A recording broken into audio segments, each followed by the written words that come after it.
Engineer محمد علی مرزا صاحب سے اختلاف ہوتا ہے، اور جب اختلاف ہوتا ہے تو اب آپ کی زبان جو ہے وہ میں آپ کے سامنے رکھتا ہوں۔ کہتے ہیں میں بڑا حیران ہوا یہ اس کی زبان ہے۔ یہ آپ نے فرمایا انجینئر محمد علی مرزا صاحب کے حوالے سے، تیرے وجود پر تھو، تیرے کردار پر تھو، تیرے نظریے پر تھو، تیرے نسب العین پر تھو۔ جملوں کے اوپر ذرا غور کریں، لوگ ہمیں اخلاق سکھاتے ہیں نا۔ تیرے نسب العین پر تھو، تیری سیرت پر تھو، تو بدبخت ہے، تو گھمنڈی ہے، تو ذلیل ہے، تو جھوٹا ہے، تو مکار ہے، تو دجال ہے۔ مجھے تو خطرہ ہے کل کو دجال نکلا ہے، یہ دجال کو بھی کہیں گے کہ سر تواڈے نال بعد کریں گے، فی الوقت انجینئر صاحب نے کچھ کر لیا۔ تو رسوائے زمانہ ہے، تو رافضی ہے۔ ناصبیوں اور رافضیوں کا باپ ان کا ماموں ہے۔ اچھا، تو قادیانی نواز ہے، تو بازاری چھوکرا ہے، تو 2 ٹکے کا انسان ہے۔ ایک منٹ میں بتا دوں، صرف اب تسی ادا منہ نہ صرف 2 منٹ ویکھو۔ افریقہ دا باندر لگ تو بےہودہ ہے، تو خبیث انسان ہے، تو کچھ اضافے بھی آپ گا رہے ہیں بہرحال۔ نہیں، واہ واہ واہ واہ، او تیرا چگا تے لینا سی۔ کچھ اضافے گا رہے ہیں، میں کہہ رہا ہوں ایک اضافہ ہو، چلے ایک اضافہ میں نے ہو۔ پہلے گفتگو میری ہے، میں نے کچھ اضافے لگ رہے ہیں۔ چپ کر، بکواس بند کر۔ نہ ایک اضافہ چلے ہو۔ ٹھیک ہے۔ علامہ ابتسام، کیونکہ یہ باتیں ویسے ابھی کام میں اس کی شان ہے میری نظروں میں۔ نہیں خدا دا خوف کر یا منہ ویکھ متھا ویکھ، منہ نہ متھا کھوتا پہاڑوں لت۔ نہیں، میں کہہ بات رہا ہوتا میری نظروں سے شان میں باتیں کم کہ ہیں۔ لفظ ہے، میں کم کیے زیادہ نہیں کی۔ میں کچھ اور بات کرنا چاہ رہا ہوں کہ یہ الفاظ ایسے اس کی سیرت کا حتہ نہیں کر سکتے میری نظروں میں۔ آپ ان کی چیخیں سنیں، ان بندروں کی جن کو نبی الاسلام نے کہا بندر۔ سامنے آ بغیرت، سامنے آ چوہے۔ تو بال آنی ہے میرے نال، بھائی علمی بات کر رہے ہیں، علمی جواب دے۔ بات تو صحیح ہے۔ 24 گھنٹے بھونکنے والے بغیرت چوہے سامنے آ۔ انجینئر سامنے کے تواڈے گھر وڑ کے بہ گئے انجینئر۔ بغیرت سامنے آ، تیری شکست ابلیس کی شکست ہے۔ بکواسی بغیرت سامنے آ۔ جب ہم یہاں بیٹھ کر اللہ کے فضل سے تمہارے گھروں میں پہنچے ہوئے ہیں، تمہارے بچوں کے موبائلوں میں پہنچے ہوئے ہیں، تو انجینئر کو تو باہر نکلنے کی ضرورت نہیں، انجینئر تواڈے گھر ہی وڑ گیا۔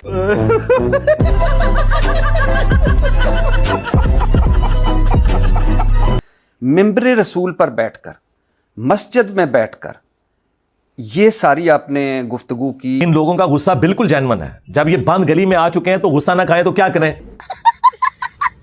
اور میں معذرت چاہتا ہوں، میں ایسے الفاظ استعمال نہیں کرتا، میرے لیے آپ قابل احترام ہے، لیکن یہ بازاری زبان اور گھٹیا کردار کشی۔ ابھی تو میں آپ کے بزرگوں کی، ہاں ان کے بزرگوں کی زبان بھی ابھی آپ کو بتاتا ہوں، ہو سکتا ہے کسی کو وہاں آئے کہ یہ بعد والے لوگ ذرا خراب ہو گئے، پرانے ٹھیک سن، پرانے تے اللہ معافی دے، توبہ توبہ توبہ کرو، وہ تے اس تو زیادہ پیڑے سن، یہ تے میڈیا دی وجہ نال تھوڑے ہلکے ہو گئے نے، ہاں وہ بہت پاری سن۔ کیا آپ کو یہی قرآن نے سکھایا؟ کیا آپ کو یہی دین نے سکھایا؟ اور کیا یہی رسول اللہ صلی اللہ علیہ وسلم کا اسوہ حسنہ ہے؟ ہائے ہائے ہائے، 100/100 نمبر نے چھکا مارے آجے۔ رسول اللہ کا اسوہ حسنہ یہ تھا کہ جو بندہ اخلاق کے دائرے میں، جو بندہ تہذیب کے دائرے میں، جو بندہ تعلیم کے دائرے میں، دلیل کے دائرے میں رہ کے بات کرے، مجھے بھی اس سے وہی سلوک کرنا چاہیے۔ ہائے ہائے ہائے ہائے۔ اور دوسری مجھے بات حاصل ہوئی کہ جو بندہ تجاوز کرتے کرتے کتاب اللہ کو نہ چھوڑے اور بغیر ترجمے کے پڑھنے کو اس کو فرینچ زبان میں گالیاں سے تعبیر کرے۔ وہ کہتے ہیں جی، انجینئر صاحب کہتے ہیں قرآن پڑھنا ایسے ہی ہے جیسے فرینچ زبان میں گالیاں نکالنا، والعیاذ باللہ تعالیٰ۔ بے شرمو، تم لوگوں کو اپنی قبر و آخرت کی بھی فکر نہیں ہے۔ جو چیز میں قرآن کی فیور میں بول رہا تھا، اس چیز کو تم نے میرا نیگیٹو پوائنٹ بنا کر پیش کرنے کی کوشش کی، حالانکہ انہیں پتا ہے کہ یہ ایسا نہیں ہوا۔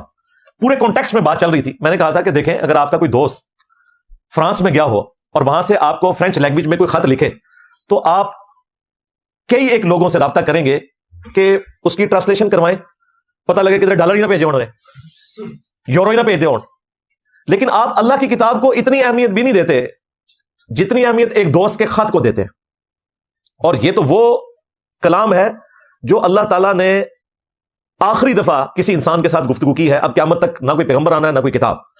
اس کی امپورٹنس تو ساری کتابوں سے بڑھ کر ہے، لیکن آپ نے اسے اتنی بھی اہمیت نہیں دی۔ اور پھر میں نے تفنن کے طور پر ہمارے پنجاب میں ایک لطیفہ سنایا جاتا ہے، جو اگلے دن مفتی حنیف قریشی صاحب نے بھی اپنے جلسے میں وہ لطیفہ سنایا ہے۔ وہ لطیفہ یہ ہے کہ یہاں سے کچھ لوگ سعودی عرب گئے کام کے سلسلے میں، وہاں ان کا عربیوں سے جھگڑا ہوا، انہوں نے ان کو گالیاں نکالی، انہوں نے عربی میں گالیاں نکالی۔ جب یہ لوگ واپس آئے تو انہوں نے اپنا واقعہ سناتے ہوئے کہا کہ عربی تو اتنے اچھے ہیں کہ ہم انہیں گالیاں نکالتے تھے اور وہ آگے سے قرآن ہی پڑھتے تھے. یعنی عربی میں گالیاں جو ہیں وہ ہمارے اجمیوں کو تو قرآن ہی لگے گا نا, ان کو تو پتہ ہی نہیں ہے, ترجمہ جو نہیں آتا. اور یہ لطیفہ اگلے دن مفتی حنیف قریشی صاحب نے اپنی ویڈیو میں سنایا. اس کانٹیکسٹ میں نے بات کی تھی کہ ہمارا بھی سٹیٹس یہی ہے کہ ہمارے سامنے قرآن پڑھا جا رہا ہے یا فرینچ میں کوئی گالیاں نکالے, ہمیں تو پتہ ہی نہیں اس زبان کا مطلب, نہ اس کی کوئی سمجھ ہے. جو چیز قرآن کی فیور میں بول رہا تھا اسے انہوں نے میرا نیگیٹو پوائنٹ بنا کے پیش کیا, صرف اس لیے کہ یہ بات کریں اور میں پھر ان کی منجی ٹھوکوں. اور صرف اپنی ضد اور انات کے اندر یہاں تک پہنچ جائے کہ وہ کہ حضرت ابراہیم علیہ السلام کے اللہ نے قرآن میں استعمال کیا ہے, اور فتن کا ترجمہ لڑکے کی بجائے چھوکرا کرے صرف اپنی انانیت اور اسکرین پر جانے کے لیے. رکو ذرا, صبر کرو. اچھا بتاتے ہیں. یہ بھی کافی اٹھایا, یہ تو ہر جمعے میں انہوں نے تماشا لگایا ہوتا تھا کہ جی اس نے نبی صلی اللہ علیہ وآلہ وسلم کو چھوکرا کہا ہے. بولے اعوذ باللہ تعالی, ظالموں اللہ کو جان دینی ہے, تم لوگ تو واقعی یہودی ایجنٹ نکلے ہو. میرے جملے کو آؤٹ آف کانٹیکسٹ کاٹا. یہ بات میں نے یہودیوں کے ریفرنس سے کی تھی اور تم نے کہا کہ یہ کہتا ہے. یہ بہت بڑی بات ہے, 180 ڈگری کا فرق پڑ جاتا ہے. نقل کفر نہ باشد. اگر آپ کسی کافر کی نقل اتار رہے ہیں اور اس کے ریفرنس سے کوئی بات کر رہے ہیں تو وہ کفر شمار نہیں ہوتا. مثلا اگر میں کہوں کہ قرآن میں آیا ہے کہ کافر کہتے تھے کہ نبی صلی اللہ علیہ وآلہ وسلم دیوانے ہیں, نعوذ باللہ, وہ کہتے تھے یہ مجنون ہے, یہ مسحور ہے, اس پہ جادو ہوا ہوا ہے, یہ اگلے لوگوں کی کہانیاں پڑھتا ہے, اس نے ایک اجمی غلام رکھا ہوا ہے جو صبح شام اسے قرآن سکھاتا ہے. توبہ توبہ توبہ. سب سے بڑھ کر ہماری ماں سید عائشہ سلام اللہ علیہا کے اوپر بدکاری کی تہمت لگا دی. اس سے بڑی کوئی تکلیف دی جا سکتی تھی رسول اللہ کو صلی اللہ علیہ وآلہ وسلم. لیکن یہ اعتراضات ریپیٹ کرتے ہوئے ہم کبھی بھی اپنے ریفرنس سے کوئی بات نہیں کر رہے ہوتے. ان تمام اعتراضات کو جمع کر کے میں نے اردو کا محاورہ استعمال کیا تھا, اور محاورہ اسی زبان کا استعمال ہوتا ہے کہ یہودی کہتے تھے کہ یہ کل کا چھوکرا آ کے ہمیں سمجھائے گا. یعنی ہم لوگ یروشلم کے پاسباں سفید داڑیوں والے بابے بیٹھے ہوئے, نبی علیہ السلام تو ان کے بچوں کی مانند تھے نا, یہ ذہن میں رکھیے گا. سورۃ البقرہ میں, سورۃ الانعام میں آیا کہ یہ اس نبی کو اس طرح پہچانتے ہیں جس طرح اپنے بیٹوں کو. نبی علیہ السلام کی تو داڑھی پوری زندگی سفید ہوئی نہیں ہے. کہتے نہیں یہ لفظ دکھاؤ. اگر یہ اس طریقے سے لفظ دکھائے جانے والی اگر آپ بات ڈیمانڈ کریں گے تو تمہارے سارے قرآن کے ترجمے فارغ ہو جائیں گے. ہم قرآن کا جب ترجمہ کرتے ہیں تو اس زبان میں اسے ٹرانسلیٹ کر رہے ہوتے ہیں, اور اس کے لیے اس زبان کے الفاظ استعمال کرتے ہیں جو محاورے میں استعمال ہوتے ہیں. اس سے بڑھ کر اسٹیٹمنٹ قرآن میں رپورٹ ہوئی ہے زید ابن ارقم کے اس واقعے کے حوالے سے جو صحیح بخاری میں رپورٹ ہوا. عبداللہ ابن ابی نے کہا کہ جب ہم عزت والے مدینے میں داخل ہوں گے تو وہاں سے ان ذلیلوں کو نکالیں گے. نعوذ باللہ, رسول اللہ کو, صحابہ کرام کو ذلیل کہا. زید ابن ارقم نے یہ بات سن لی, نبی علیہ السلام کو شکایت لگائی کہ یہ خبیث یہ بکواس کر رہا تھا. نبی علیہ السلام نے بلا کے پوچھا تو وہ انکاری ہو گیا, چٹا جھوٹ بول دیا اس نے. زید ابن ارقم بڑے پریشان ہوئے اس حوالے سے اور گھر بیٹھ گئے. اللہ تعالیٰ کو اس نوجوان لڑکے پر اتنا پیار آیا کہ قرآن میں ان کے حق میں آیات نازل کر دی. سورۃ المنافقون میں ایگزیکٹ وہ گستاخانہ الفاظ نقل کیے کہ یہ کہتے ہیں کہ جب ہم عزت والے مدینے میں داخل ہوں گے تو وہاں سے ذلیلوں کو نکالیں گے. یعنی صحابہ کرام اور رسول اللہ صلی اللہ علیہ وآلہ وسلم کو ذلیل کہا. پھر اللہ نے کہا کہ عزت تو اللہ کے لیے ہے, اس کے رسول کے لیے ہے اور اہل ایمان کے لیے ہے, مگر منافقین نہیں جانتے. مزے کی بات آپ کو بتاؤں, یہ حدیث بیان کرتے ہوئے ہمارے استاد ڈاکٹر اسرار صاحب نے بیان القرآن میں چھوکرے کا ورڈ یوز کیا ہے کیونکہ ان کی اردو شستہ تھی. انہوں نے کہا کہ وہ جو چھوکرا تھا نا زید ابن ارقم, اس کے حق میں قرآن نازل ہوا اور اللہ نے کہا کہ وہ چھوکرا صحیح کہتا تھا, عبداللہ ابن ابی غلط کہہ رہا تھا. اب چونکہ ڈاکٹر اسرار نے ان فرقوں کی منجی نہیں نہ ٹھوکی تھی, یہ بیان القرآن کے الفاظ ہیں, میں ویڈیو میں لگاؤں گا. یہ بکواس اس نے کی. وہاں موجود تھے ایک نوجوان زید ابن ارقم, انہوں نے جا کے حضور کو بتا دیا. حضور نے بلایا, نہیں جی جھوٹ پتہ میں نے کہا یہ چھوکرے نے پتہ نہیں کہاں سے سن لیا, یہ چھوکرا کیا ہے یہ, اور آپ اس کی بات مان رہے ہیں میرے معاملے میں. خاموش رہے حضور. پھر یہ آیات اتر گئی جس نے چھوکرے کو صحیح ثابت کیا, نے کہا انہوں نے یہ. حضور نے فرمایا کہ لڑکے کے کان نے غلط نہیں سنا تھا. ہم نے سن کے تو نہیں کہا کہ انہوں نے زید ابن ارقم کو چھوکرا بول دیا. اور بھائی نوجوان لڑکے کو چھوکرا ہی بولا جاتا ہے اردو میں. Dictionary is always authority. Dictionary Urdu کی کھول لیں, اس میں چھوکرا ورڈ دیکھیں آگے لکھا ہوگا نوجوان لڑکا. چھوکرے کا ورڈ قرآن میں بھی موجود ہے. ہم نے ایک چھوکرے کو سنا ہے جو ہمارے بتوں کا ذکر برائی سے کرتا ہے جس کا نام ابراہیم ہے, سورۃ الانبیاء میں. ظاہر نوجوان تھے, تو اس ورڈ کے اوپر کیسے اعتراض ہو گیا, اور وہ بھی جب کافروں کے اعتبار سے استعمال ہو رہا ہے. نہ ورڈ کے اوپر اعتراض ہوگا اور نہ کافروں کے ریفرنس سے جب بات ہو رہی ہے اس پہ کوئی اعتراض بنتا ہے. جو بندہ سیدنا عائشہ رضی اللہ تعالیٰ عنہ کو جو ہے ظالم قرار دے, کہ میں نے کون سی سیدہ عائشہ سلام اللہ علیہا کی توہین کی ہے؟ جاؤ نیٹ کے اوپر جا کے دیکھو، سیدہ عائشہ کی شان میں لیکچر سارے میرے ہیں، میرے اوپر الزام لگاتے ہو۔